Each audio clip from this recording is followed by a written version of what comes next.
Europeans first set eyes on New Guinea in the 1500s, but it was not until 1930 that outsiders braved the interior. They were looking for gold. Along the way, they encountered butterflies as big as dinner plates, tree-climbing kangaroos, giant insects, and creatures so beautiful they were named birds of paradise. But on this island of mountains and ice, heat and rain, the prospectors also made another startling discovery. In their quest for gold, they stumbled upon a Stone Age culture, one of the last to be discovered by the modern world.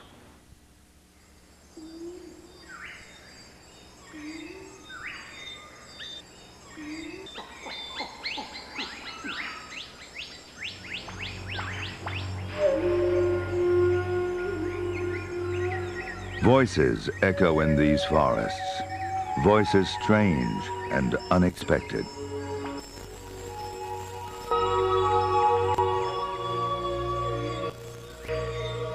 New Guinea is the largest tropical island. These are the feet of the most dangerous animal to stalk the forest. A flightless bird, the cassowary. It stands as tall as a person and weighs 110 pounds. Many a man has been disemboweled by one kick from its powerful claws. Only the most skilled hunter dared stalk this formidable adversary, and if he succeeded, he proudly wore the cassowary's feathers in his headdress.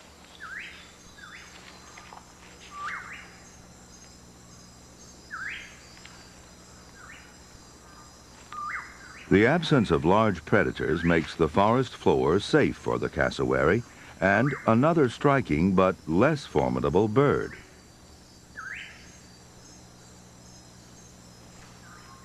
The crowned pigeon. It's the size of a turkey, and while it can fly, it's so heavy that it rarely leaves the ground.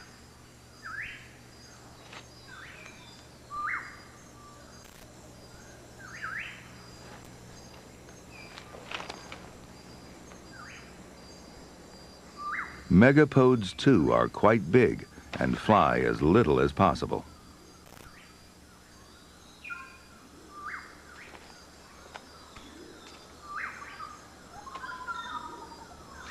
Their name means Bigfoot because they use their feet to dig deep tunnels in which they lay their eggs. They don't sit on their eggs, but rely on the warm soil to incubate them. The ground is continually heated by nearby volcanic springs.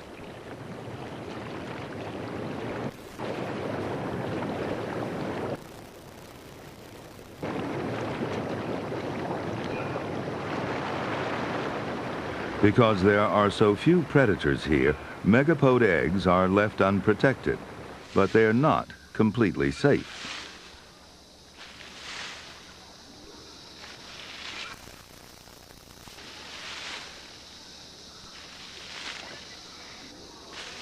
Human beings are the major threat to their eggs. Papua New Guineans are expert farmers and hunters, but megapode eggs are especially valued.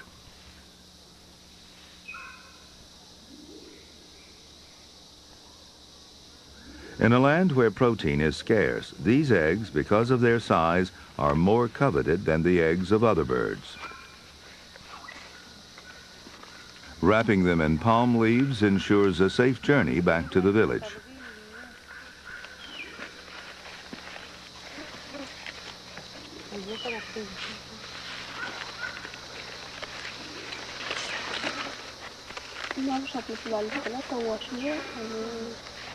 Because megapodes breed for 9 months of the year, the people can collect their eggs 3 times a week. Their annual harvest is nearly 1 million eggs. The megapode population may not be able to withstand such a harvest indefinitely.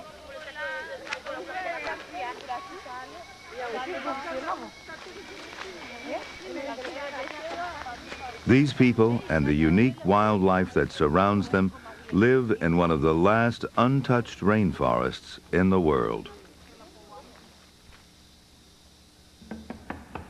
In the late 1800s, the age of exploration, New Guinea was still virgin territory. Its climate its harsh terrain, its hostile people, all kept outsiders away.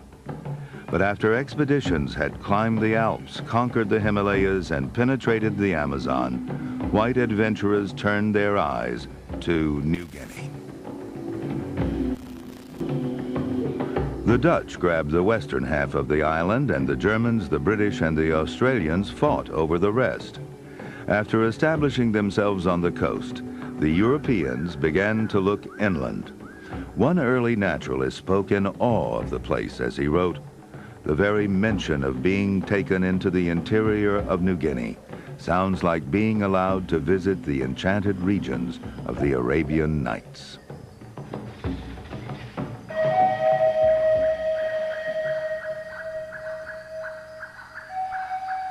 In this startling, lush, and isolated world, animal and plant life grew into wildly extreme proportions.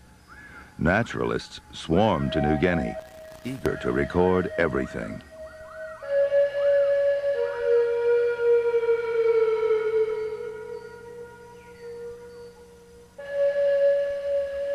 As one wrote, it's impossible to step outside without seeing something new and interesting. One thing that was interesting was the size of these new creatures. This stick is really an insect, almost 12 inches long.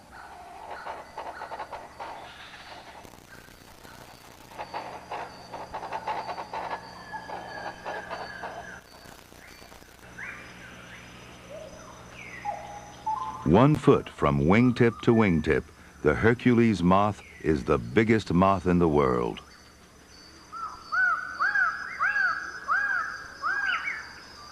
Bird-winged butterflies also glide on giant wings.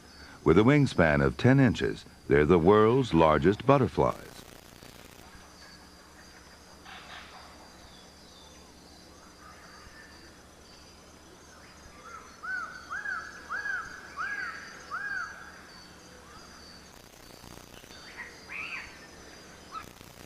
But what transfixed the naturalists were the bird voices they heard throughout the forest. And one only had to look up to see a profusion of color, a rainbow lorikeet,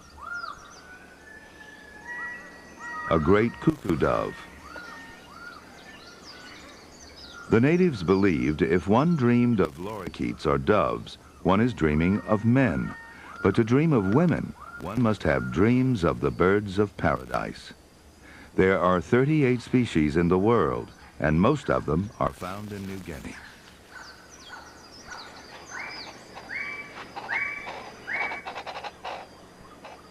All these birds are male. They're the most colorful sex because they need to attract a mate. But their dazzling colors may also warn potential predators that they're poisonous. New Guinea is the only place on Earth where scientists have discovered deadly toxins on a bird's feathers.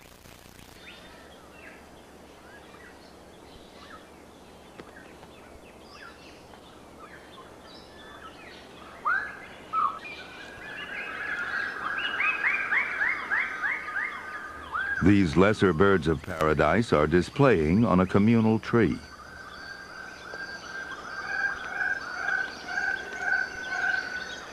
The dull brown female flies in and out, sizing up her possible suitor.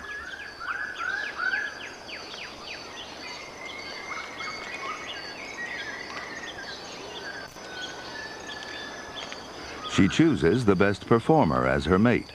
Usually, the first chosen male makes 90% of all matings in that season.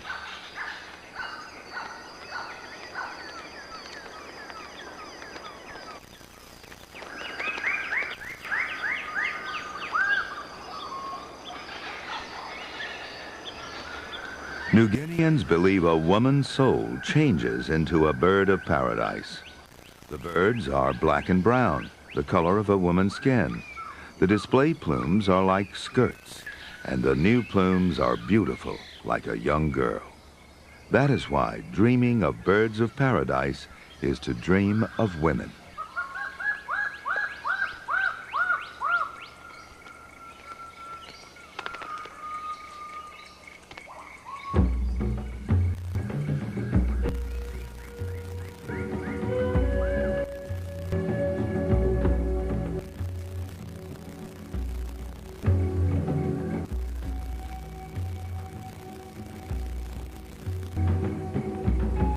the sun sets, the island's most unusual and secretive animals awaken.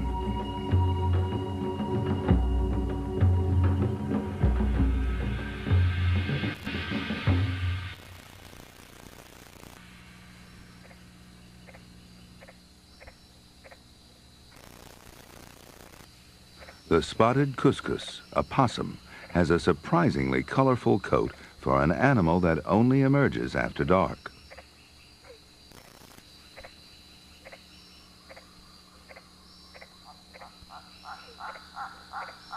Once New Guinea was connected to Australia, and that means there's a wide variety of marsupials stranded on this island, up in trees or living on the ground.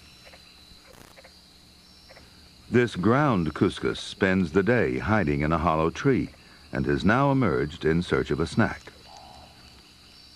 It eats insects but prefers fruit. In fact, the females have been known to carry fruit back to their dens in their pouches.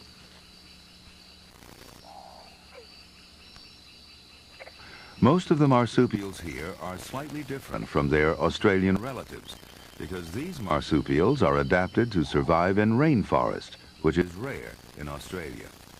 This is a wallaby, one of 6 species unique to New Guinea. All of them are small and dainty, so they can move with ease through the undergrowth on the forest floor.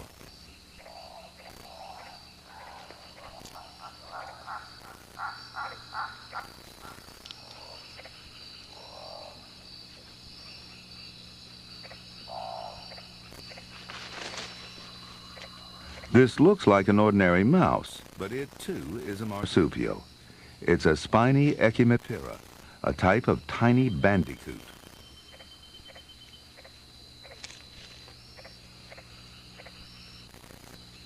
It feeds on almost anything, from earthworms to fallen fruit.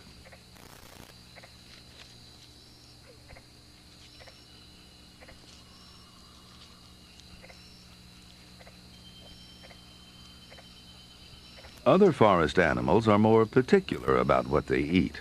This tiny sugar glider lives on a sweet liquid diet of sap and nectar.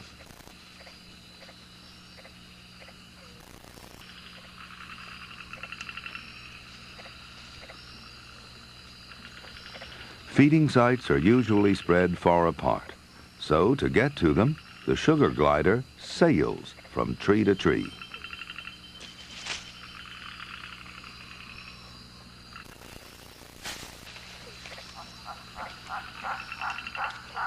Some of the native people are wary of the sugar glider.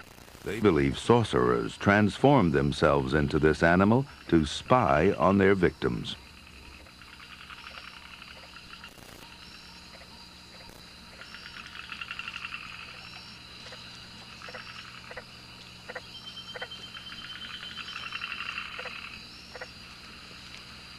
When feasting on the blossoms of a eucalyptus tree, sugar gliders pick up pollen on their fur. As they move to another tree, they pollinate it.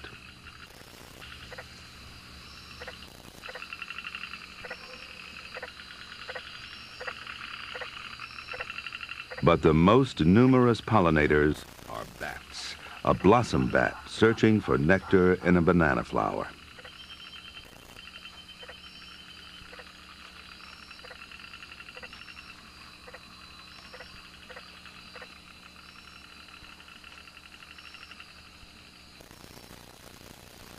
Bats arrived from Asia by flying, but many mammals, including carnivores, weren't able to cross the sea. So some of the most significant predators are snakes.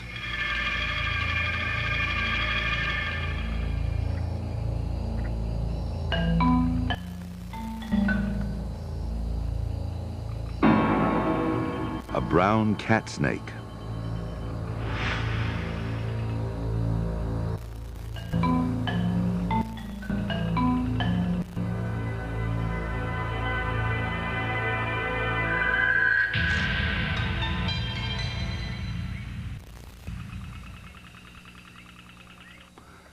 Another night creature, a land crab. In most of New Guinea, rain falls constantly, soaking everything. Explorers not only suffered from the heat, but could only travel at a snail's pace as they slid and tumbled through the mossy undergrowth.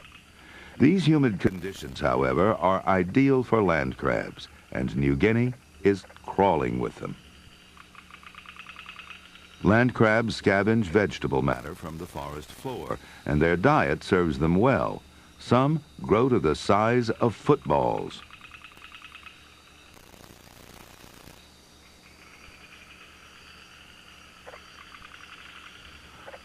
Almost completely terrestrial, they travel to the sea only once a year to lay eggs.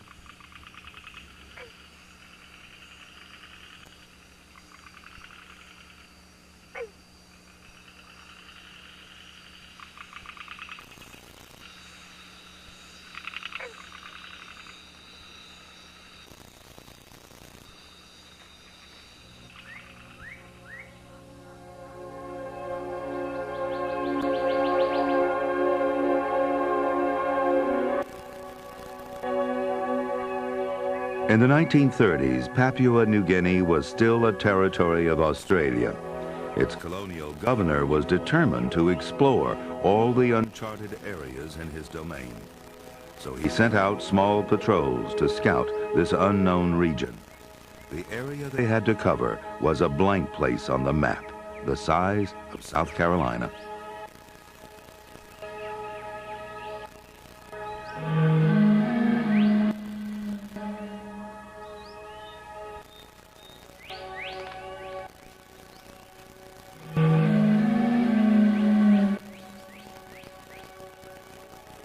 At the same time, gold prospectors were braving the journey inland in hopes of making their fortunes.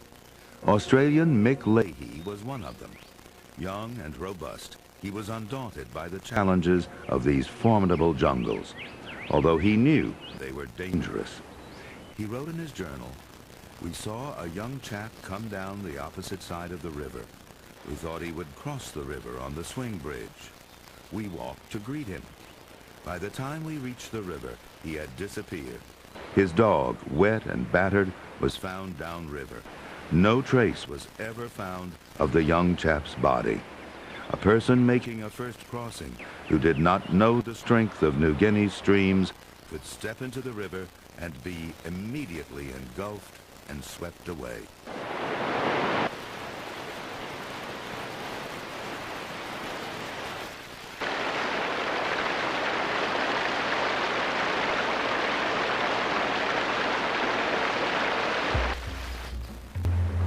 Water has been a major force in shaping this island's dramatic landscape.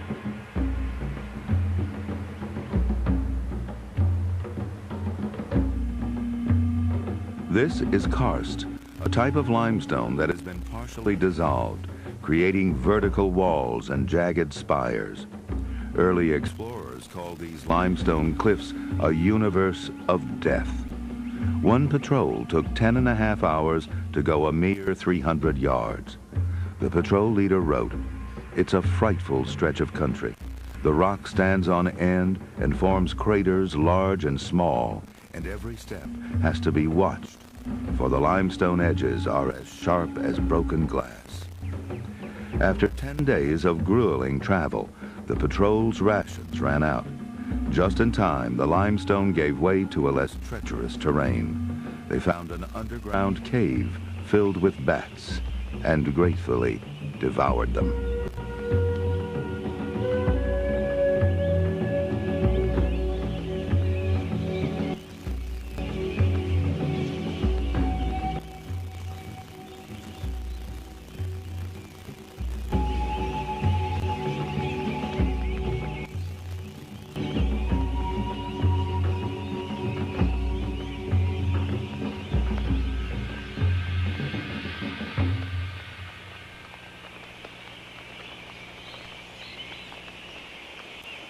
The patrols never canvassed all of this forbidding territory. Even today, many of these rocky strongholds remain completely unexplored.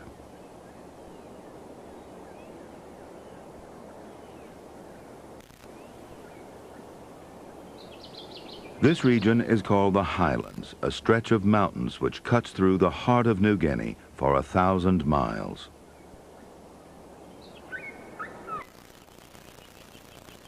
In 1930, Mick Leahy was the first to penetrate these peaks.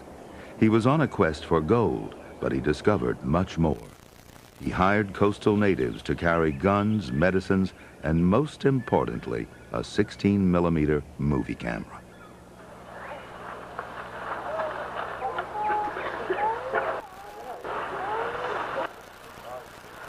This historic footage is the first glimpse of the interior of New Guinea.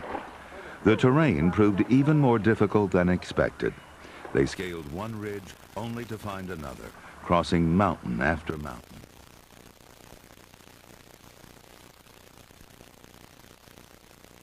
After days of tough travel, they looked across a valley and were startled at what they saw. The valley was filled with gardens and pinpoints of light.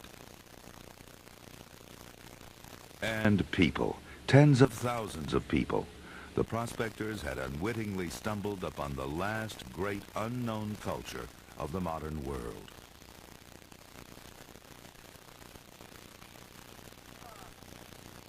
Through the gift of the camera, we're able to see a people encountering the outside world for the first time. To people who used stone tools, who had never seen metal, who didn't know what a wheel was, these newcomers brought a whole wealth of treasures with them. The New Guineans called the white men, men of all things. Leahy showed them a wind-up gramophone. I'm looking on the bright side, so I'm walking in the shade, picking up for the best, looking on the bright side of life. I'm waiting for the right tide, and if luck comes to my aid, giving me a break, I shall be away, looking The people thought the gramophone was a box full of ghosts. And having no previous experience of white skin, they also believed the Australians themselves were spirits, probably ghosts of their own ancestors, and therefore friendly. on the bright side, though today's all care and strife, I can wear a grin, keeping But on later visits, the Highlanders were less in awe of strangers, and the prospectors feared for their lives. They frequently used their guns to demonstrate their destructive strength.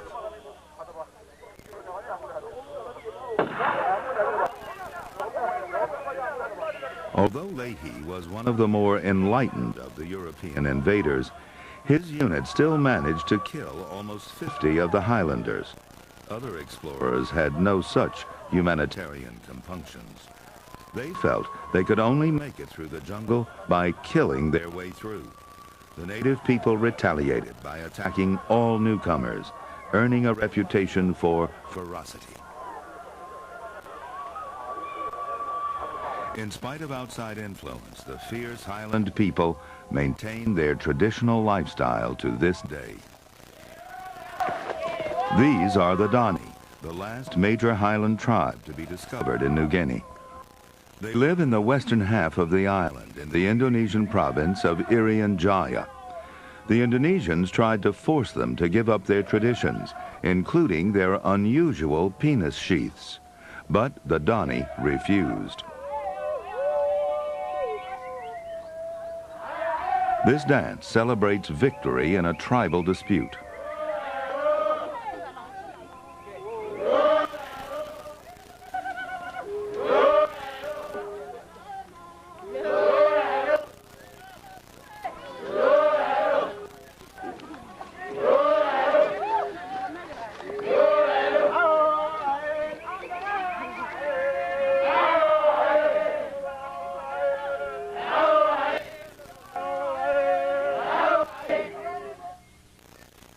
One of the most warlike tribes lives on the eastern side of the highlands.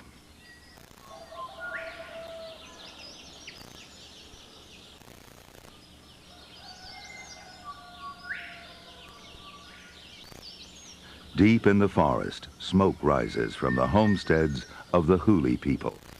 Like all highland people, they construct houses that are deliberately low to the ground. This enables a small fire to keep the building and its occupants warm during chilly mountain nights. Huli husbands live separately from their wives in a communal men's house. During the evening hours, they socialize and fashion tools from local materials.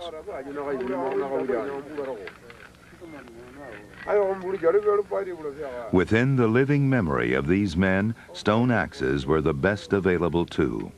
Great care was taken to make such a simple yet highly effective instrument. Today they are still made, but for a different purpose. Remnants of the Stone Age have attracted the modern world, and stone axes are made to sell to tourists.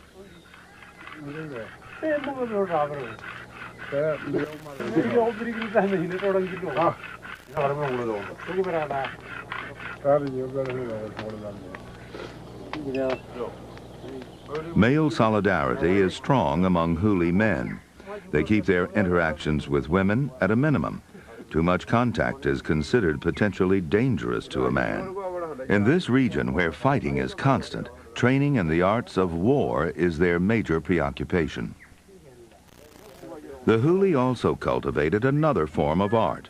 With simple wooden and stone tools, they created a most sophisticated system of agriculture. They built rolling terraces and perfectly square gardens on the steep slopes of their mountain world. One impressed patrol officer wrote, "Below us, reaching as far as the eye could see, lay the rolling timbered slopes of a huge valley system. On every slope were cultivated squares of such mathematical exactness, I thought of wheat fields."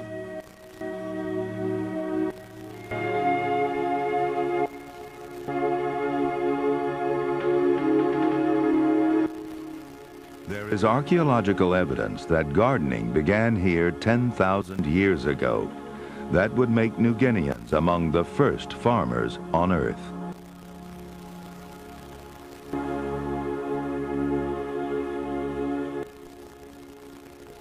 The main food crops were probably sago, coconut, and banana.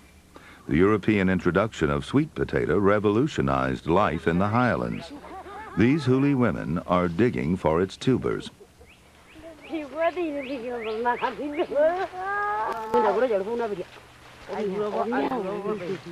Sweet potato grows in abundance in these poor, cold soils and has become a staple.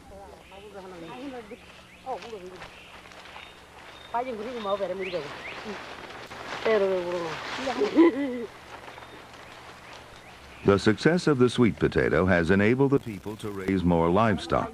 The population of the highlands has boomed. Some people are moving out of the mountains and into the coastal cities. The downtown marketplace overflows with all kinds of fruits and vegetables.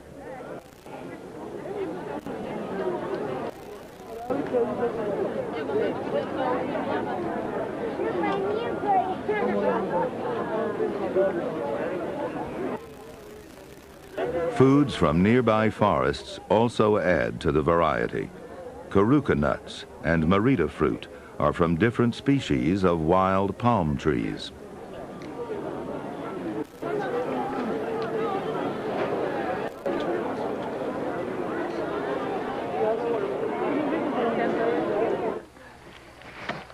A pig in one's garden is like having money in the bank.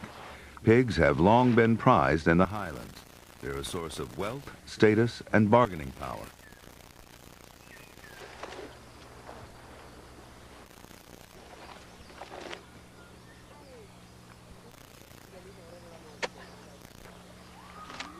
The pigs are owned by men, but it's always their wives who look after them, and the care is extremely thorough.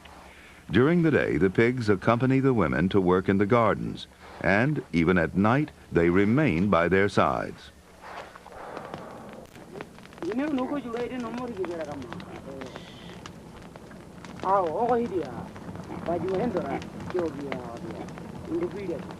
These women share their own homes with the pigs, while their husbands sleep in their communal house.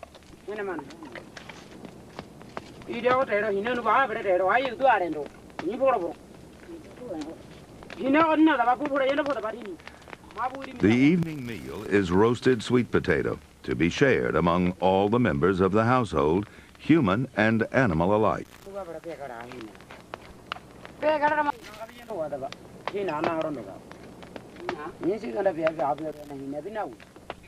Since pigs are so highly valued, maintaining this capital investment is crucial to each household. It is carried towards a neutral no man's land for the transaction to take place.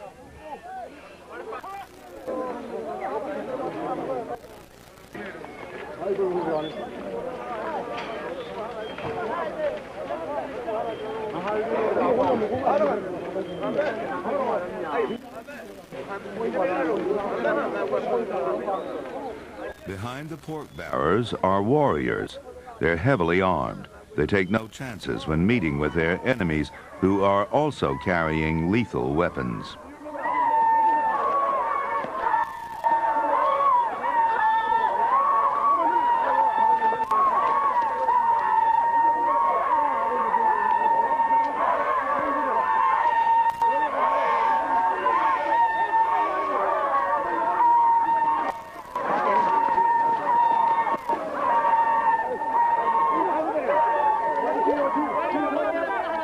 The enemy tribe stops at the exchange site where the pork has been laid out.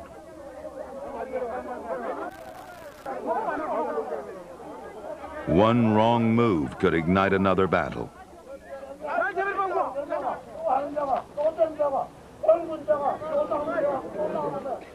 The payment is carefully counted out to avoid any argument.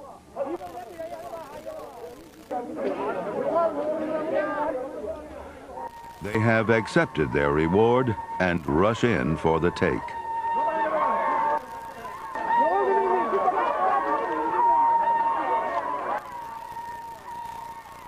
Highland clans settle their own disputes. It's been difficult to police these people according to Western laws. Compensation ceremonies are common in settling everything, from wars to adultery, even car crashes.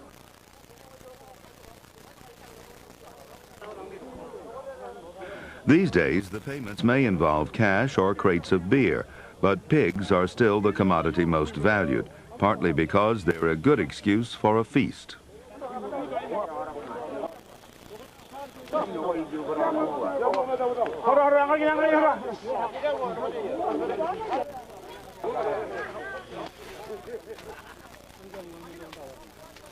The Huli men have brought with them another prized possession, headdresses made from exquisite bird feathers.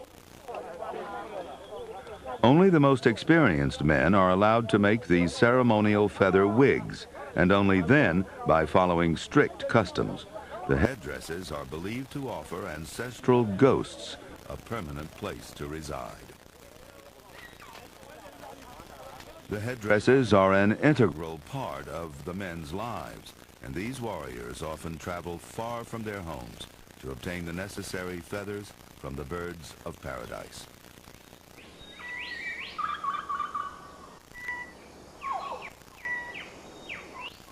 This is a blue bird of paradise.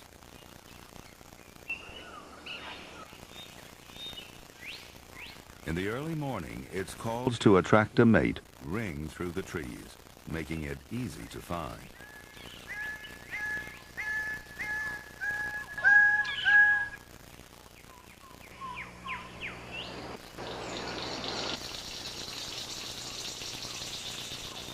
The male king of Saxony has extraordinary feathers sprouting from behind its ears.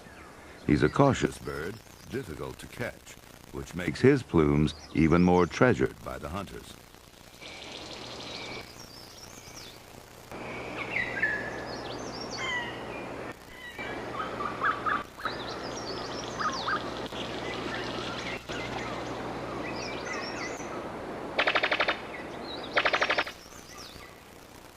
A brown sicklebill bird of paradise. Not long ago, hunters would enter the forest in the early morning fog. They would set traps, then lie in wait in blinds with their bows and arrows. They believed if they shot a bird with its feathers already damaged, it must have dreamt it was going to die. So it spoiled its own plumage in preparation for death.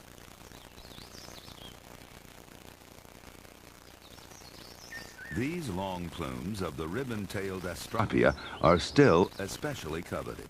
It has a longer tail for its body size than any other bird. Just as the birds up here are different from those on the coast, the forests in the highlands are markedly different from their lower counterparts.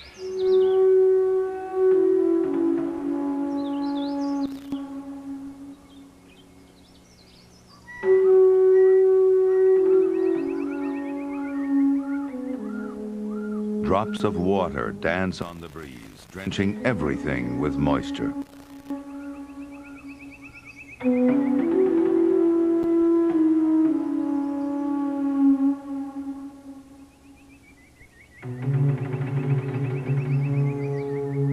Branches are overgrown with greenery. A single large tree may support well over 300 other plant species.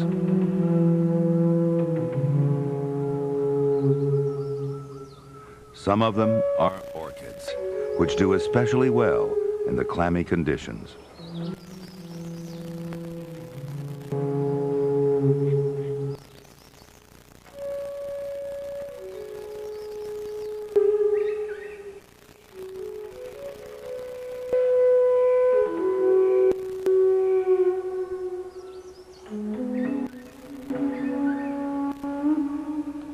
The higher up, the colder it gets. At nighttime, the temperatures can drop to freezing. Marsupials are active after dark, and those that live here are well adapted to the cold. This silky cuscus has much thicker fur than its lowland relatives.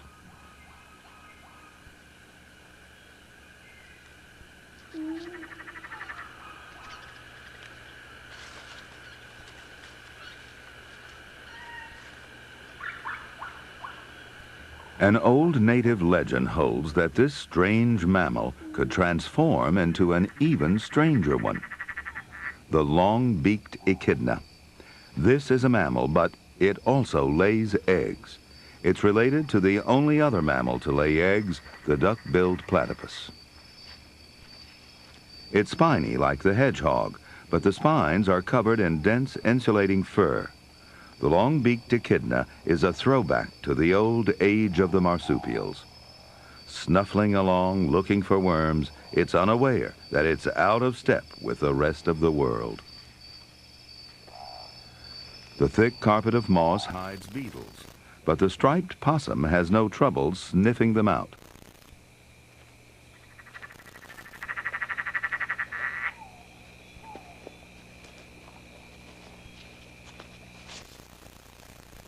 Striped like a skunk, it can also produce a strong, noxious odor when threatened. It has a long tongue, perfect for removing larvae from nooks and crannies.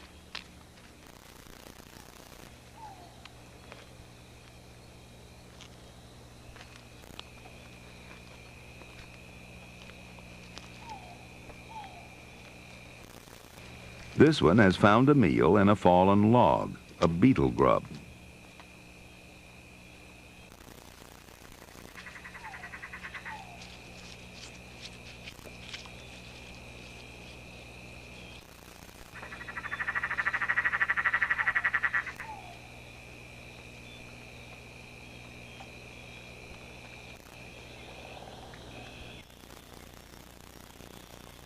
Much of the world first heard of New Guinea by an account from Captain J.A. Lawson in 1875.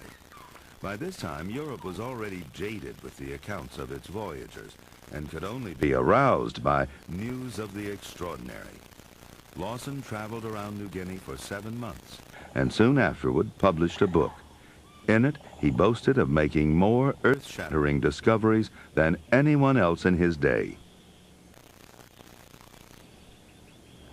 He raved over his discovery of the highest mountain in the world, 4,000 feet higher than Everest, of waterfalls 900 feet wide and lakes 30 miles across. He also raved over spiders as big as dinner plates, of huge apes, striped cats, even bison.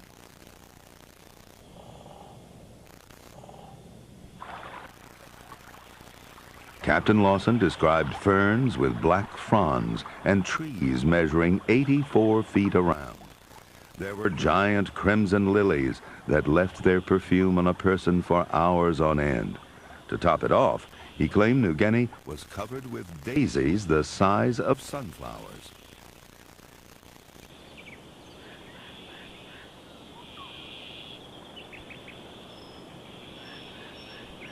In his day, no one could dispute it, and although later explorers were able to dismiss his accounts as a hoax, in some ways he did capture the mystery of the extraordinary plant and animal life that lives on this island. In fact, the truth has exceeded anyone's imagination.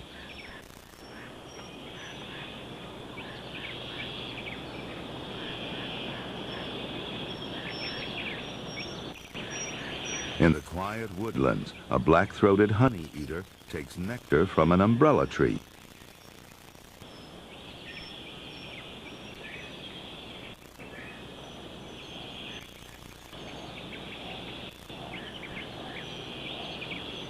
Another elusive bird lives only in these woodlands, the McGregor's bird of paradise, never before filmed.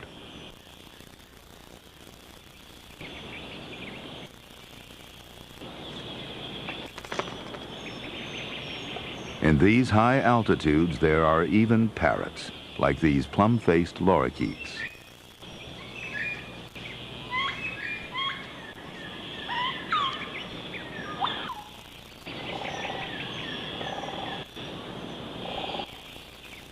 But much farther up lay the last great challenge.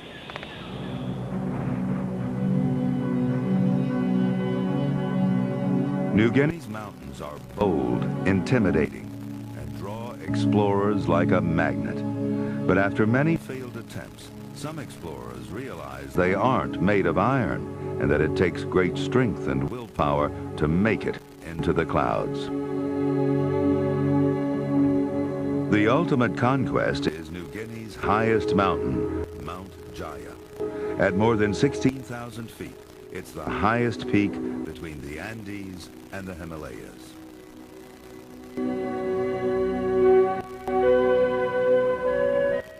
Native people don't journey up to the glaciers. They believe if they do, they will become blind, their noses and ears will fall off, and their teeth will break into pieces in their mouths. But Westerners aren't so easily deterred. Eventually, some do fulfill their dream of making it to the top.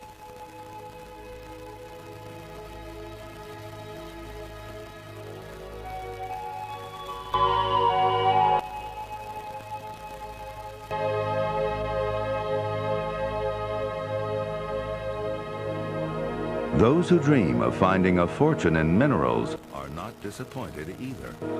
New Guinea is rich in gold, silver, and copper. This used to be a mountain, but now it's leveled, becoming the world's 5th most productive copper mine. It's called Oktedi.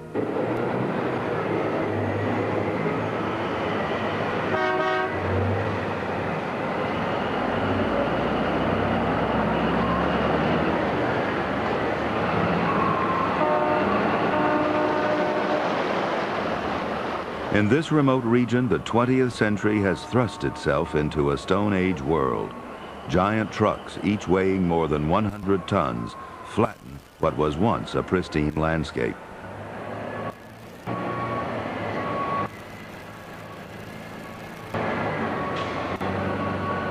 "30 tons of rock are lifted out in a single scoop.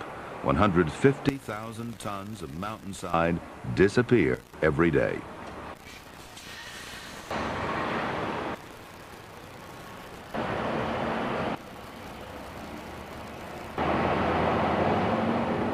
This massive engineering project is hugely profitable. Oktedi has earned Papua New Guinea over 40% of its total export earning. More and more, these mines encroach on native people's homes and land. Sometimes the people rebel and stall the progress of these mines. But the lure for minerals is too strong, and outsiders continue to flood in.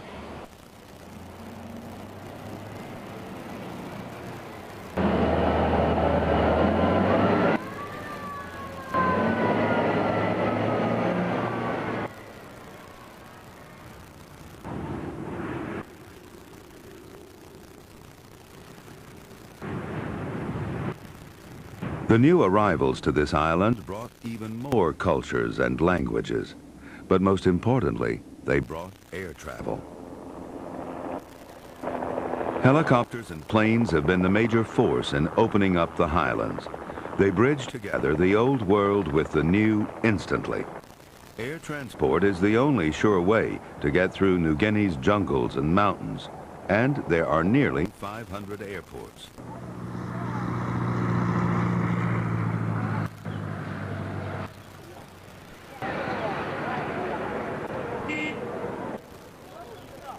In just one generation, the native people have found themselves confronting a modern, technical society. New Guineans try to maintain their own lifestyles and traditions while faced with the wealth and power of the newcomers. In a broad sweep, Western influence has tried to change their customs, their religion, even the face of their land. For the young especially, it is a terrible struggle to choose between the newfound wealth and ancient traditions.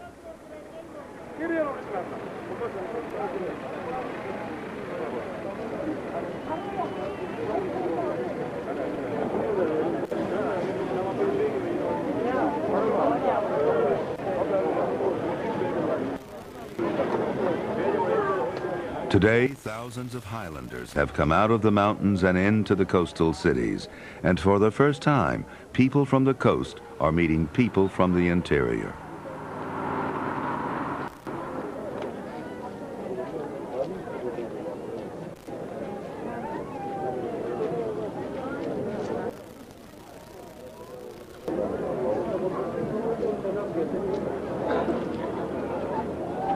Despite all these changes, many still retain the customs and rituals which so intrigued Mick Leahy 50 years ago.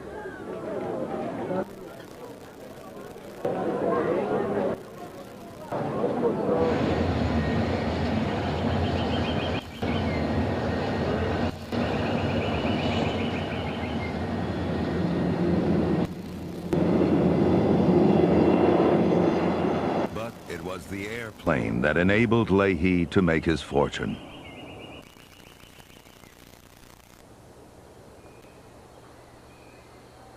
Mick Leahy found some gold, but not the mother lode he was looking for. Instead, he and his brothers turned to raising coffee in the highlands and made millions. He had 3 children with Highland women, but finally settled down with a European wife. The decades since Leahy's first visit have not been enough to fully explore New Guinea. This island still holds secrets.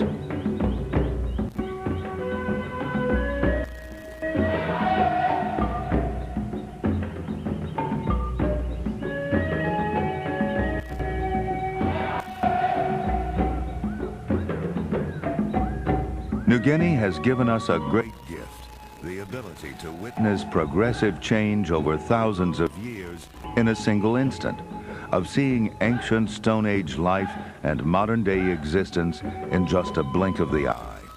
The heart of this island not only reveals a living museum of natural history, but an unparalleled view of our human history as well.